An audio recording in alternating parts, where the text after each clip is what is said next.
Welcome back. Okay, we are all shapeweared up. We have our long-term food prep. We are ready to go.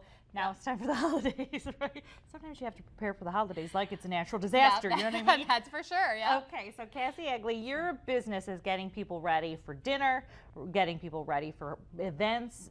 Yep. I mean, you really, this is what you do day in and day out. Yes. Yep. Okay. So what is, we're going to make some food here in just a second, but when it comes to getting ready for the holidays, you do this all the time. You do a lot of prep ahead. Talk about being ready for the day a week, sometimes 2 weeks ahead of time. Sure. Super Suppers is my business. It's a take and bake studio kitchen, and it's just a healthy, easy way to get dinner on the table. Everything we do, we make and test in advance to freeze and then heat and reserve whenever you'd like. And I know that your show viewers don't always have a Super Suppers in their area. The concept is take and bake, so they can look for that. Or I thought I'd suggest a few ways that they could make ahead at home and then have all of the prep and the mess out of the way so they can enjoy their families during the holidays. So what are the things we can make ahead at home? Well, I brought our spread of Super Suppers holiday dinners from the turkey with all the trimmings. Yep. And really every single thing that is there has already been frozen, defrosted, and then heated and served. Okay, so let's go from starting out with, we've got stuffing here. Yep. I would never think to do that with the stuffing. I know, and you can make it, you could get a group of friends together if you don't have your own take and bake studio kitchen in your area, and someone could bring all of the ingredients for the stuffing, someone could bring all the ingredients for the potatoes, someone could bring the green bean casserole, and you can actually make all of those recipes in advance. All of our recipes are from scratch, and they're really no different than what you would serve at home. So the benefit of doing this, whether through us or by yourself, is you really truly can make all of these holiday items. Start making them tomorrow. Start making them this weekend with your friends. Maybe do 1 or 2 at a time. Put it in your freezer. And then we're actually going to post online our healthy little 2-page sheet that gives you general nutritional guidelines as well as easy to heat and serve directions so that you can have your Christmas spread on the dinner table. Another nice thing, I would never think again to freeze mashed potatoes, but it's something to eliminate the amount of things you're doing the day of when you have 20 million people coming over to your house and you're trying to keep the house clean and the kids out of the way, and here's me. Why spend time peeling potatoes or forcing one of your kids to do it when you can enjoy the new presents with your grandkids? Right. So putting a toy together has to be much more fun than peeling potatoes, right? Not the way I do it, but yep. Yep. We also have candied sweet potatoes. Those freeze as well. You can make your rolls in advance and freeze. Your turkey, obviously, you start thawing 3 days in advance, but I've already cooked this one up, and I actually told you earlier that's going to be my Christmas dinner. I'm just going to go ahead and freeze that already cooked, put a little bit of juices in it, and then a few days before I'm going to thaw it out and then just reheat it in the oven, so even my turkey doesn't have to be done that day.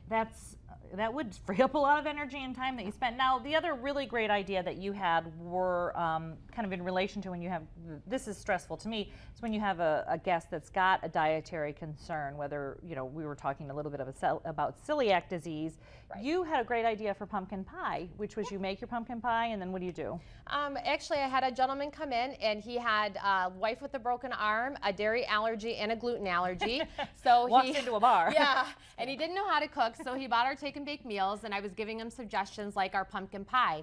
With our pumpkin pie, we actually do the filling of it, but we don't do the whole entire pumpkin pie until the day before. So I told him to take some of that extra filling and put it in a buttered custard cup, and that way their guests could still enjoy the pumpkin pie because it would be gluten-free without the crust and feel like they were included in the entire group and enjoy the holiday, and everybody else can have the pumpkin pie with the crust. And as a host, that's what you want. You want everyone to have an option and have a good time, and that's a fantastic solution for the pumpkin pie. All right, and now here's my biggest dieting weakness or holiday week. I'll do really well, and then I'm hungry before the meal's ready. So appetizers to me are a lifesaver, especially if they're lighter. So let's talk about what we've got right in front of us here and how we prepare. First of all, it smells terrific. It looks terrific. What's the plan here? Well, we're actually going to share these recipes. The last time I was on your show, we normally don't share our recipes because our recipes are our life, but we're going to share 2 of our popular appetizers with you today that are on the healthier side. The front here is our cowboy caviar. Fantastic, full of fiber, some protein. It's a really great dish. Cowboy caviar. Yeah.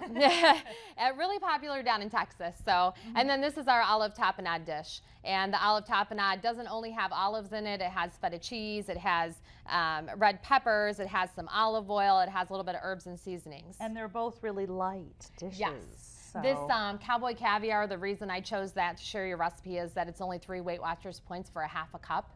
And you can do it with some the baked Tostitos. You could do it with a really light wafer cracker. You could do it as a side dish if you wanted and have it hot as well. And the tapenade I chose, it's only for 2 tablespoons, it's 2 Weight Watchers points. However, you can dip this with vegetables like celery, I was just thinking carrots, celery, it's a little cucumbers. Okay, so let's I'm going to move it aside a little bit and just kind of pull together what do you have the ingredients for here to show us, because it looks beautiful, but it's not that difficult. Right. No, it is not that difficult at all. We're just going to use a trusty little food processor here, and the recipe will be online, but you just take some diced red peppers. And you can actually use those from a can to save your time on prepping those. It actually works well for this. And then you've got your green olives, and these are undrained. And then you've got black olives. And then, whoop, come on, little olive. I want all those goodies in there. And then we've got our sun-dried tomatoes as well. Oh, that's a sun-dried tomato. I thought it was bacon. I'm sorry, everyone in the control room. That is not Everything bacon. tastes better with a little bit of bacon. So we're going a little bit healthier than bacon today, though. So you're going to just do a coarse chop on this. So I'm going to pulse it 6 times. And that's important with your food processor. I tend to go overboard, and then I have kind of a mush, and you don't want that. Right, exactly. I'm going to do 1 or 2 more times there. You want a little bit of the chunkiness to it. Yeah, so you want it to be a coarse chop. smoothie. Yeah. Tapenade smoothie. Yeah, that sounds exactly. gross. That would not be. Okay, so you've got that pulsed a few times. Yeah. And what are you adding? You've already got in your bowl some And then, ingredients. yep, I've got feta cheese, a little bit of dried Italian herbs, mixed garlic, black pepper, and a little bit of olive oil. The last time I was on the show, we talked about the differences between olive oil and grapeseed oil. And you're a big proponent of grapeseed I oil, am, but yes. in this case, you're using the olive oil. I did a little olive Why oil, is but that? either would work. Quite honestly, because that's what the recipe calls for, and I was whipping it up last night, so I just threw it in. Right. But either that or the grapeseed oil would definitely Would work. also be good. Okay. And then, so you're going to still have those chunks of feta in there.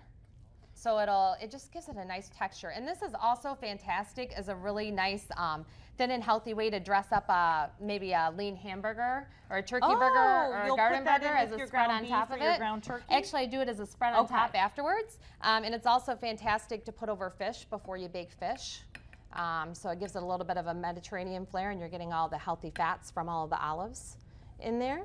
It looks so beautiful. And then the nice thing about both of these, as we're talking, everything's take and bake from our store. These actually have been tested to freeze. So you could make 6 batches up in advance, put them in your freezer, and then whenever you have a party to go to and you want to have something healthy that you know you can just keep munching on throughout the night instead of all the heavy laden cranberry barbecue meatballs and hot artichoke dip, you'll have something you can just grab out of the freezer, take with you to your party. You'll be a nice guest because you'll be helping out, and you'll have something healthy to eat too. Right, because that is the way a nice guest is. Always brings something with them. Exactly. And in this case, I always find that I am kind of at a loss before the meal. That's where you see the high-fat things. Yeah, and these would be great for right before too. When it comes to, I guess, what do people fear the most when it comes to, bringing all those guests in for the holidays? Is there an area that you get a lot of, please help me, I don't know how to do this? Really, it's the stress of the holidays, and that's really what we help take care of, is the stress with it.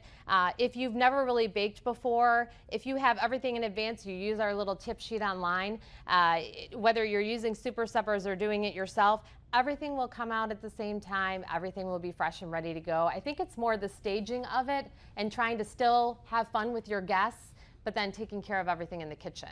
Well, if you can get that out of the way, I think you hit the nail on the head when it comes to when does this get done? How do I time that? So you kind of take the guesswork out of it. Yes. Here is your choreographed meal. Put this in then, take this out then, and you're good to go. Yeah, and it starts, I think it starts like 3 days in advance with starting to thaw certain items and then baking your pumpkin pie the night before. And like I said, I would bake my turkey the night before too, and then I just reheat it in its juices. And then you take Yeah, you don't have to keep Beautiful. checking your oven. Well, thank you very much, Cassie. Well, thank you and for having all me. of these ideas, again, are name your website just so we know. It's It's ssperrysburg.com, like the ship.